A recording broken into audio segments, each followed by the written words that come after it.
Hello all, as university semester exams are coming near, it is important that you start studying for it. But of course, you will need to make a proper schedule for it. And also you must understand as to how shall we attempt these papers. So I'll be sharing some tips and tricks regarding that. So first thing first, how to make a proper schedule. So if you have 5 subjects on an average, you will get 5 days for one subject. So accordingly you can study. Mostly try to study for the last paper for the first 5 days, then second last, third last. This is how you can go ahead.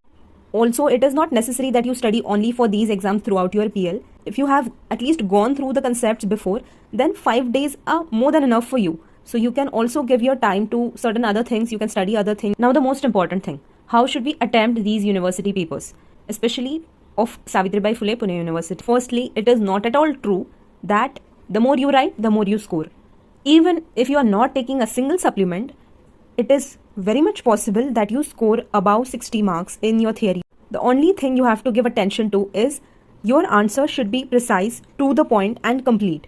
So whenever you start writing an answer, start with introductory part of the concept which has been asked in the question and then straight away go to the point which has been asked. Do not write any other subtopics which are related to that main topic but that has not been asked in the question. Second thing, try to complete your paper 10 minutes before so that you get time to underline important things in your answer sheet. So as for SPPO pattern, you have 3 answers of 15 marks, 2 of 10 and 3 short notes for 5 marks. You get on an average 40 to 45 minutes for one answer of 15 marks, 30 minutes for 10 marks answer, and then for short notes you have around 30 to 40 minutes for all the 3 short notes. Another important thing is presentation of your paper. I have literally seen students marking columns in right as well as left hand side and then they go on adding supplements to their main answer sheet unnecessarily. So it is very logical that even the examiner is able to see that. Instead, focus on the quality of your answer. Write case laws. Do not make your own case laws.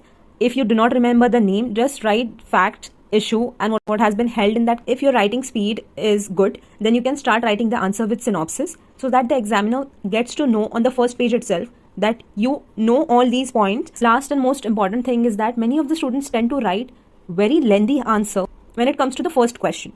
This is not at all required. Like I have seen my friends, they just miss on attempting the last question because they spend most of their time in writing the initial answers. So as per my experience and belief, I would tell that 5 sides of paper are enough for 15 marks answer. For 10 marks, 3 or 4 sides are more than enough. And then for short note, 1 page has to be there. If you have more time, then 1.5 or 2 pages. For getting notes, link is down below in the description. Thank you and best of luck for your studies.